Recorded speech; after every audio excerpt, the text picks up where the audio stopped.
Buenas noches, amados hermanos, que estén bien en su salud, sus corazones motivados a continuar hoy 5 de mayo con nuestro estudio del capítulo 6 de Primera de Samuel, que tiene por título Los filisteos devuelven el arca.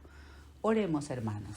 Padre Santo, Padre glorioso, gracias, Señor, por tu presencia en nuestras vidas, por ser nuestro Maestro, nuestro buen pastor, que diste tu vida en rescate por nosotros, Señor. Como cuerpo tuyo, hijos tuyos, Señor, tú quieres tener una iglesia con conocimiento, una iglesia militante, generosa, y eso es lo que encontramos en tu preciosa palabra, Señor. Continúa esa instrucción en nuestras vidas, Señor, y con tu bendición y tu propósito estudiaremos este capítulo 4 en el nombre de tu amado Hijo, nuestro Salvador y Señor Jesucristo. Amén y amén. Leamos, hermanos, los versículos del 1 al 5 de este capítulo 6. Estuvo el arca de Jehová en la tierra de los filisteos 7 meses. Entonces los filisteos, llamando a los sacerdotes y adivinos, preguntaron: ¿qué haremos del arca de Jehová? Hacednos saber de qué manera la hemos de volver a enviar a su lugar. Ellos dijeron: si enviáis el arca del Dios de Israel, no la enviéis vacía, sino pagadle la expiación. Entonces seréis sanos y conoceréis por qué no se apartó de vosotros su mano. Y ellos dijeron: ¿y qué será la expiación que le pagaremos? Ellos respondieron: conforme al número de los príncipes de los filisteos, 5 tumores de oro y 5 ratones de oro, porque una misma plaga ha afligido a todos vosotros y a vuestros príncipes. Haréis pues figuras de vuestros tumores y de vuestros ratones que destruyen la tierra, y daréis gloria al Dios de Israel. Quizá aliviará su mano de sobre vosotros y de sobre vuestros dioses y de sobre vuestra tierra. 7 meses hemos leído que estuvo el arca de Jehová en ciudades filisteas. Estas ciudades, vamos a ver más adelante, Asdod, Ascalón, Gat, Ecrón. Y qué gran error, hermanos. Los filisteos habían capturado el arca, nada más y nada menos. Pero debemos mencionar que el pueblo de Israel estaba pereciendo día a día por falta de conocimiento. Ellos habían decidido por su contaminación con esos pueblos, habían decidido dejar caer todas las palabras de Jehová sobre la tierra. No estaban siendo ministrados. Acabamos de estudiar en el capítulos 4 y 5 y comprobado cómo terminó, quién instruía al pueblo. El sacerdocio imperfecto, corrupto de los hijos de Elí, y también el mismo Leí, su muerte, su caída. Igualmente, la nuera de Elí, la mujer de Finés, tuvo un parto prematuro por todo lo que había acontecido en Israel, llamando a su hijo que le nació Icabod, que quiere decir sin gloria. Exactamente, la gloria de Jehová se apartó de Israel. Así quedó Israel, hermanos, sin gloria. Y en nuestro idioma tenemos un dicho, dice, sin pena ni gloria, es decir, pasar por la existencia sin dejar testimonio de una vida agradable a Dios, ni se conoce eso, sin propósito, sin conocimiento, más que empapados de todos los conocimientos del mundo, humanos, esas cosas, ¿no? Los sacerdotes y adivinos filisteos, porque ellos también tenían su sacerdocio, pensaron que ofrendando figuras de oro, como hemos leído, de los tumores y de los ratones, agradarían al Dios de Israel. Esta es, lo que hemos leído, es la típica y perfecta falsa adoración, total y completa idolatría, ¿no? Y yo quiero hacer un paréntesis, hermanos, antes de continuar. que sabemos que los ratones y las ratas, a través de las pulgas que ellos llevan, transmiten al hombre una enfermedad que infecta los ganglios. Un ganglio infectado se llama bubón, y de allí el nombre de la peste bubónica que todos conocemos, porque ha sido una pandemia desde aquellos tiempos. Por eso se le dice peste. A la pandemia se le llama también peste, ¿no? Cierro paréntesis, hermanos. A Dios, a nuestro Señor, lo agradamos en espíritu y en verdad. Como dice su palabra, Juan 4:24. Dios es espíritu, y los que le adoran en espíritu y en verdad es necesario que adoren. Este es un versículo clave para nuestra conversión, como dice en la carta a los tesalonicenses, cómo os convertisteis de los ídolos al Dios vivo. Este versículo en mi vida, hermanos, ha sido clave, ha sido preciso, ha sido como un tiro certero del Señor en mi vida. Yo recuerdo que en todos mis libritos de misa, antes teníamos el libro de misa, yo tenía puras estampitas, o sea, todo eso es en espíritu y en verdad. David también lo dice en el Salmo, hay miles de salmos al respecto, y dice, Salmo 29, los versículos 2 y 3, dad a Jehová la gloria, dad a Jehová la gloria y el poder debida a su nombre. Adorad a Jehová en la hermosura de la santidad. ¿Cómo le damos a Jehová? ¿Cómo lo bendecimos? ¿Cómo lo adoramos? ¿Cómo lo alabamos? Con nuestra boca. Frutos de labios. Ejercitemos. La gratitud que hay dentro de nuestro corazón se ve reflejada en alabanza, en adoración. Nuestra gratitud, nuestro reconocimiento se ve reflejado, son frutos de labios que confiesen su nombre, nada más, ¿no? Y hermanos, Pablo en Atenas, cuando él esperaba a sus compañeros en Atenas, paseó por la ciudad y estaba enardecido de ver la idolatría que campeaba en Atenas. Y él escribió en Hechos 17:29, dice, siendo pues linaje de Dios, porque somos linaje de Dios, no debemos pensar que la divinidad sea semejante a oro, plata o piedra o escultura de arte de hombres, ¿no? De esas imaginaciones de hombres. Pero Dios, habiendo pasado por alto los tiempos de esta ignorancia, manda a todos los hombres en todo lugar que se arrepientan. Por eso los viajes de Pablo a todas esas ciudades pecadoras, idólatras. Igualmente nosotros tenemos esa misión, ¿no? De llevar la palabra, el evangelio, las buenas nuevas de salvación, para que las gentes se arrepienten y dejen sus formas de pensar, de conocer a Dios a través de sus reflexiones, a través de sus formas y no la forma de Dios, ¿no? Eso es lo que nosotros debemos hacer, sin mezclarnos con ellos, porque también eso debemos de cuidar. Nuestra salvación con temor y temblor, convertirnos no a ellos, que ellos se conviertan a nosotros y no a ellos ni seguir su corriente. Lo dice la palabra en Efesios, ustedes pueden buscar.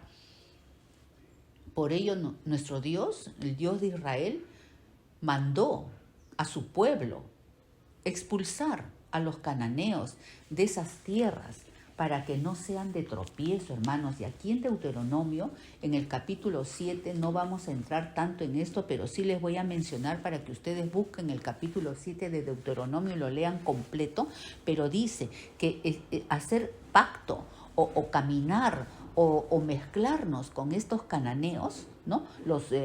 Muchos cananeos, gergeseos, amorreos, cananeos, eteos, fereceos, heveos, todos estos, dice, no emparentaremos con ellos, no emparentarás con ellas, no darás tu hija a su hijo, ni tomarás a su hija para tu hijo, o sea, en todos los casos, porque desviará a tu hijo de en pos de mí y servirán a dioses ajenos. ¿Y qué viene? Y el furor de Jehová se encenderá, como vamos a ver ahora en el capítulo, ya lo estamos viendo en el capítulo 6, y el furor de Jehová se encenderá sobre vosotros y te destruirá pronto. Mas así habéis de hacer con ellos. Sus altares destruiréis y quebraréis sus estatuas y destruiréis sus imágenes de acera y quemaréis sus esculturas en el fuego. Esto dice nuestro Dios, sabio Dios, el que quiere darse a conocer en verdad a nuestras vidas, en espíritu y en verdad debemos alabarlo. Porque van a apartarnos de nuestra sincera devoción y fidelidad al Señor, en la forma correcta de acercarnos a Dios. En Éxodo también, muy importante, en Éxodo 23 también dice, no tendrás dioses ajenos delante de mí, esto está en las tablas de la ley. No te harás imagen, ni te inclinarás, ni ninguna semejanza de lo que esté arriba en el cielo, ni abajo en la tierra, ni en las aguas debajo de la tierra. No te inclinarás a ellas. ¿Qué hacen? La religión tradicional, total idolatría. Ni las honrarás porque yo soy tu Dios fuerte, tu Dios suficiente, celoso. Y ustedes pueden seguir leyendo Éxodo 20. Ahora vamos a seguir, hermanos, con los versículos del 6 al 12 del estudio de Primera de Samuel. ¿Por qué endurecéis, decían los príncipes y los hechiceros filisteos a su pueblo, ¿no? ¿Por qué endurecéis vuestro corazón como los egipcios y como Faraón endurecieron su corazón? Después que los había tratado así, ¿no dejaron ir y se fueron? Haced pues ahora, o sea, ellos estaban aconsejando a los filisteos que dejen ir el arca, que era un mal para ellos. Haced pues ahora un carro nuevo y tomad luego 2 vacas que críen. Estas eran las indicaciones de los sacerdotes y hechiceros filisteos, a las cuales no haya sido puesto yugo, y uncid las vacas al carro, y haced volver sus becerros de detrás de ellas a casa. Tomaréis luego el arca de Jehová y la pondréis sobre el carro, y las joyas de oro que le habéis de pagar en ofrenda por la culpa, las pondréis en una caja al lado de ella, y la dejaréis que se vaya. Y observaréis, si sube por el camino de su tierra a Bet-Semes, él nos ha hecho este mal tan grande. Y si no, sabremos que no es su mano la que nos ha herido, sino que esto ocurrió por accidente. Y aquellos hombres lo hicieron así, muy obedientes. Tomaron 2 vacas que criaban, las uncieron al carro y encerraron en casa sus becerros. Luego pusieron el arca de Jehová sobre el carro y la caja con los ratones de oro y las figuras de sus tumores. Y las vacas se encaminaron por el camino de Bet-Semes y seguían camino recto, andando y bramando sin apartarse ni a derecha ni a izquierda, y los príncipes de los filisteos fueron tras ellas hasta el límite de Bet-Semes. ¿Qué comprobaremos, hermanos, en estos versículos? Que estos filisteos seguían sus preceptos, sus supersticiones, sus leyes que ellos tenían de hechicerías, ¿no? Totales, ¿no?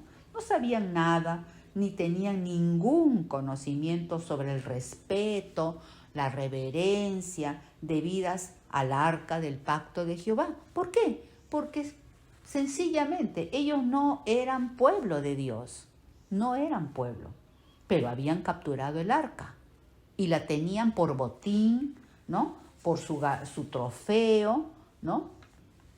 Y también, hermanos, tenemos que mencionar que Israel había también malentendido el significado del arca. Ya hemos dicho, ellos habían dejado caer toda palabra que venía de Jehová a tierra y no habían sido instruidos. Sabemos todos los jueces corruptos que habían tenido, salvo excepciones. Samuel, el próximo juez, era un niño todavía. Entonces ellos estuvieron sin conocimiento. La palabra de Jehová escaseaba, dice el libro de los jueces. Y aquí en el principio de Primera de Samuel. En el capítulo 4, leamos lo que dicen los ancianos de Israel, ancianos entre comillas. Los ancianos de Israel dijeron: ¿por qué nos ha herido hoy Jehová delante de los filisteos? Ellos también estaban heridos. Traigamos nosotros desde Silo el arca del pacto de Jehová, para que viniendo entre nosotros nos salve de la mano de nuestros enemigos. El arca debía de estar en Silo, junto con el tabernáculo, pero ellos no. Ellos quisieron traer el arca desde Silo. Ahora, muy importante, vamos a hablar sobre la forma de llevar el arca, porque hemos leído acá las instrucciones de los príncipes, de los sacerdotes y hechiceros filisteos de cómo transportar el arca. Pero vamos a nosotros a ver la forma de llevar el arca, la que Dios dijo, no la que los supersticiosos dicen. El arca debía de ser llevada, sabemos todos, hermanos, por nuestros estudios del Pentateuco, por la tribu sacerdotal. ¿Y cuál era la tribu sacerdotal?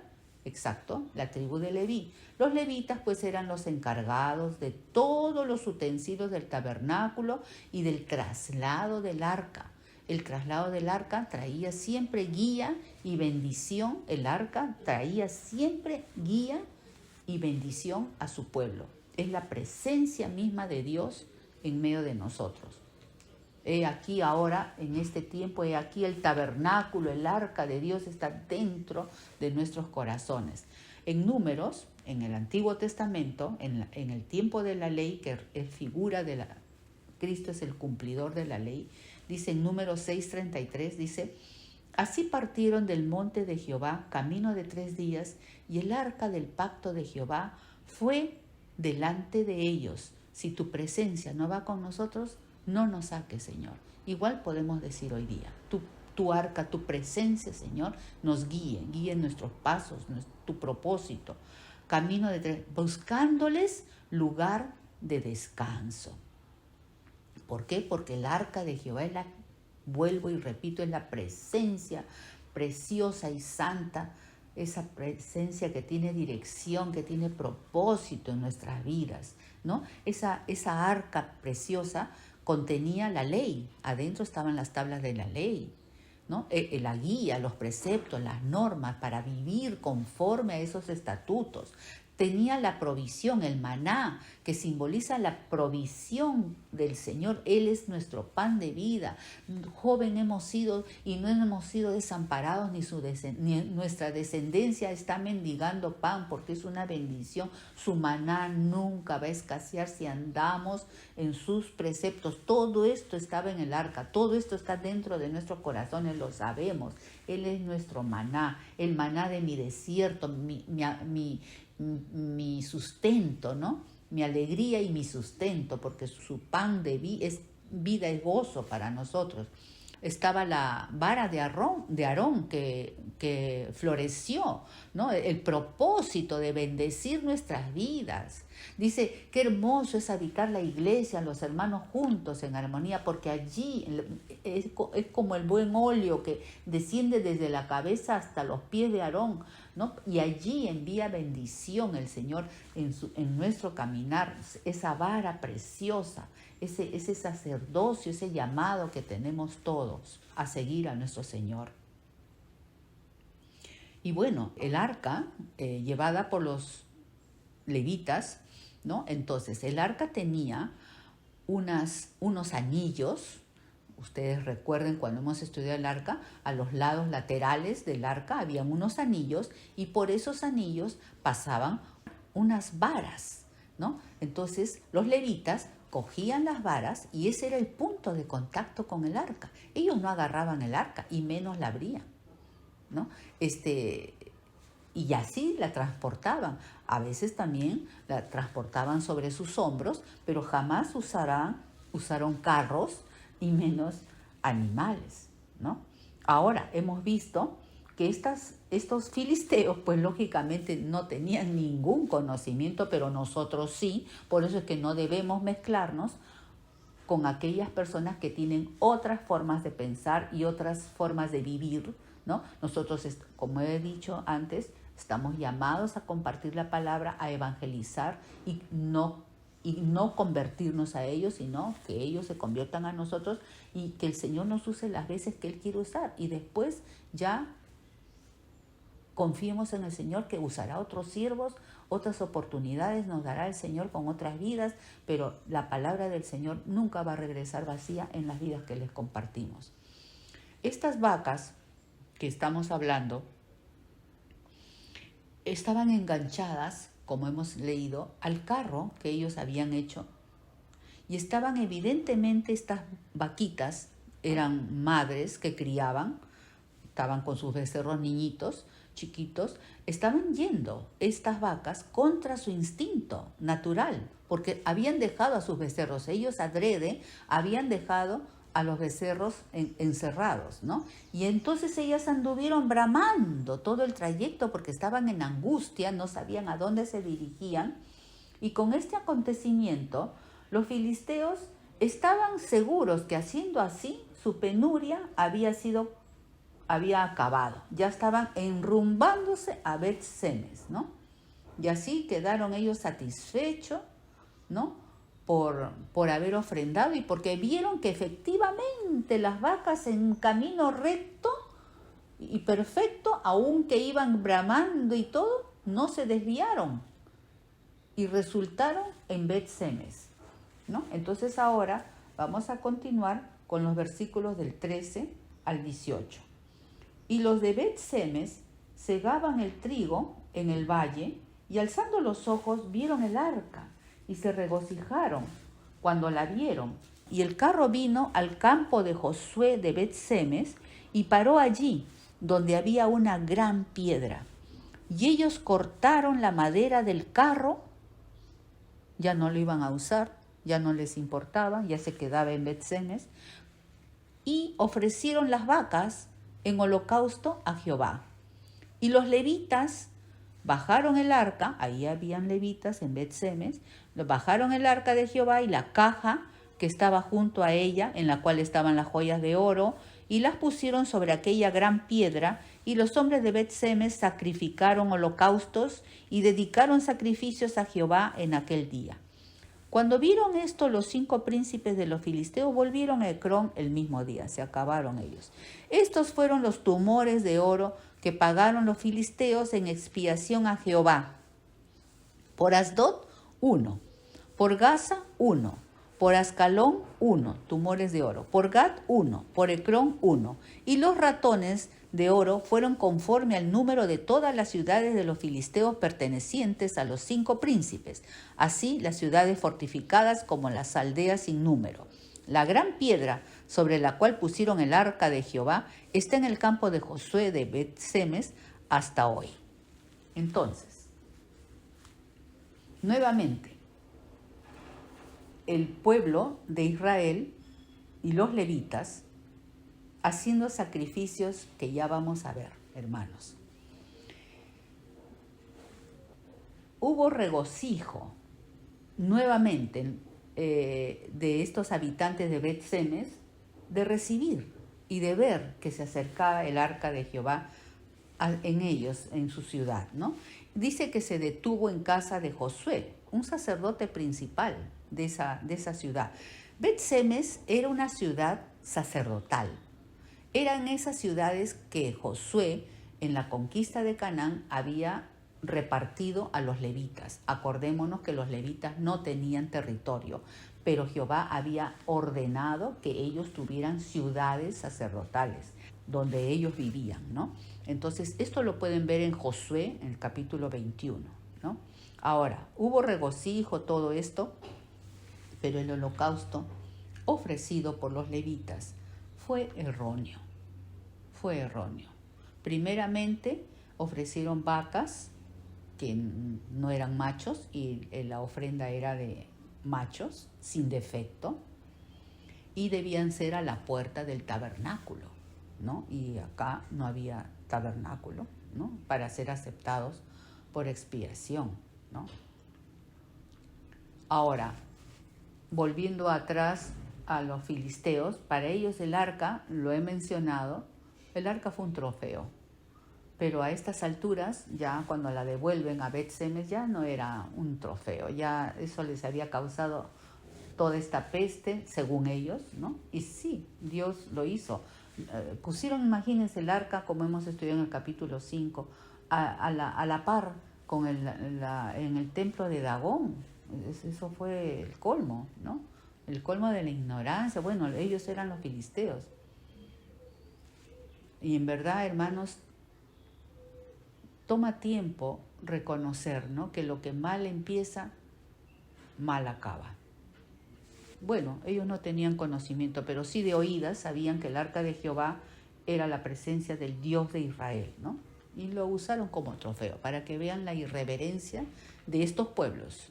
En verdad, estos son pueblos muy irreverentes. De verdad que tomemos nota. Cuando compartamos usemos de astucia y tomemos nota que nos enfrentamos a pueblo duro de corazón, como dice la palabra en Ezequiel. Vamos a continuar con los versículos del 19 al 21. Ya estamos terminando. Dice, entonces Dios, ahí en Bet-Semes, por el sacrificio imperfecto, hizo morir a los hombres de Bet-Semes, porque habían mirado dentro del arca de Jehová. Hizo morir del pueblo a 50,070 hombres en el pueblo de Bet-Semes. Y lloró el pueblo porque Jehová lo había herido con tan gran mortandad.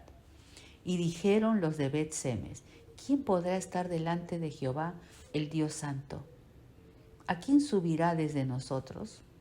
Y enviaron mensajeros a los habitantes de Kiriat Jearim, diciendo, los filisteos han devuelto el arca de Jehová, descended pues y llevadla a vosotros. Hemos estudiado en los capítulos 4 y 5 que los filisteos fueron mermados.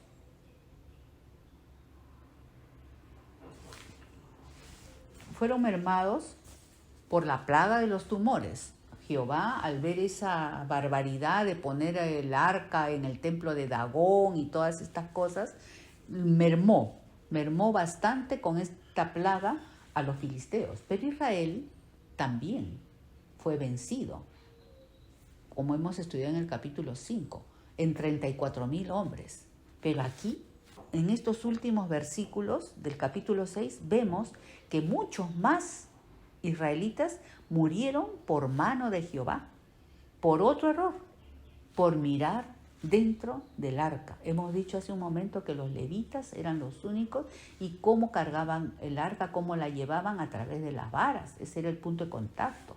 Nuevamente, la falta del conocimiento trajo juicio de Dios. ¿Se acuerdan de Usías que llevó el arca a una forma totalmente errónea delante de David? O sea, cuántos errores por no conocer la forma como Dios quiere que le conozcamos y que le honremos y que lo sirvamos. Hay maneras, no son nuestras propias maneras. De acuerdo a nuestro entendimiento, tenemos toda la palabra de Dios para guiarnos de eso. Acá en el Números, en el capítulo 4, versículos del 15 al 20, dice, cuando haya de mudarse el campamento, vendrán los hijos de Coat, o sea, ¿quiénes? Los levitas, para llevarlo, pero no tocarán cosa santa, no sea que mueran. O sea, hay advertencias. Falta conocimiento, hermanos, para saber que hay juicio de Dios cuando no hacemos las cosas como Él nos ha enseñado. Por eso es tan necesario estudiar su palabra para andar en santa y piadosa manera, agradándole a Él, no al mundo. La presencia de Dios, el arca de Dios, trae bendición. Si uno se comporta de acuerdo, como hemos dicho, a los mandamientos, preceptos y normas que Él tiene para sus hijos. Ustedes lean Deuteronomio, el capítulo 28, bendiciones y maldiciones por obedecer y por seguir las instrucciones del Señor, ¿no? Y también en Isaías 57 dice, Él mira al que tiembla, Él mira con agrado, con misericordia, atiende.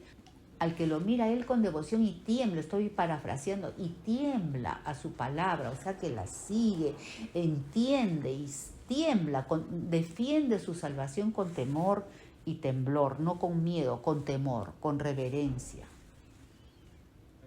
Y Dios actuó así con su pueblo ignorante, envió juicio, hermanos. Ahora, en el versículo 20, el pueblo demuestra miedo de tener entre ellos el arca del pacto y pidieron al pueblo de Kiriat Jearim que recibiesen el arca entre ellos. En resumen, hermanos, ellos quisieron librarse del arca porque habían sido heridos nuevamente por ofrecer un mal holocausto. Con gran pesar, hermanos, hemos comprobado en este capítulo 6 de Primera de Samuel que Israel no estaba preparado para volverse a él. Estaban totalmente estancados. Habían torcido su camino, tenían que encontrarlo, enrumbar, y necesitaban para ello un liderazgo honroso, no como el que habían tenido en todos esos años, con conocimiento de la ley santa, del propósito del Señor. La ley del Señor es perfecta, que convierte el alma. Y en el capítulo 7 del próximo lunes vamos a estudiar sobre esta necesidad del pueblo de Israel y veremos el actuar de uno que ya creció y que no dejó caer a tierra ninguna de las palabras de Jehová. Que el Señor los bendiga, amados hermanos, hasta el próximo lunes.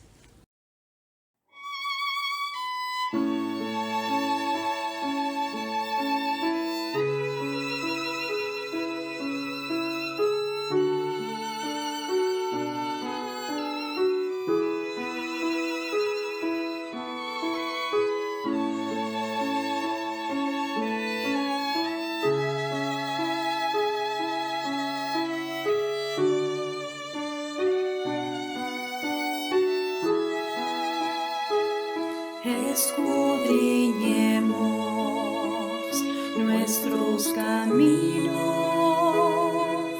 y volvamos a Jehová. Levantemos nuestras manos al Señor.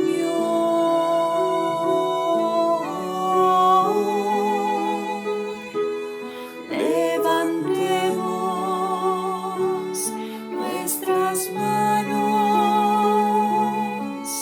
a Dios en los cielos y volvamos a Jehová nuestro Dios.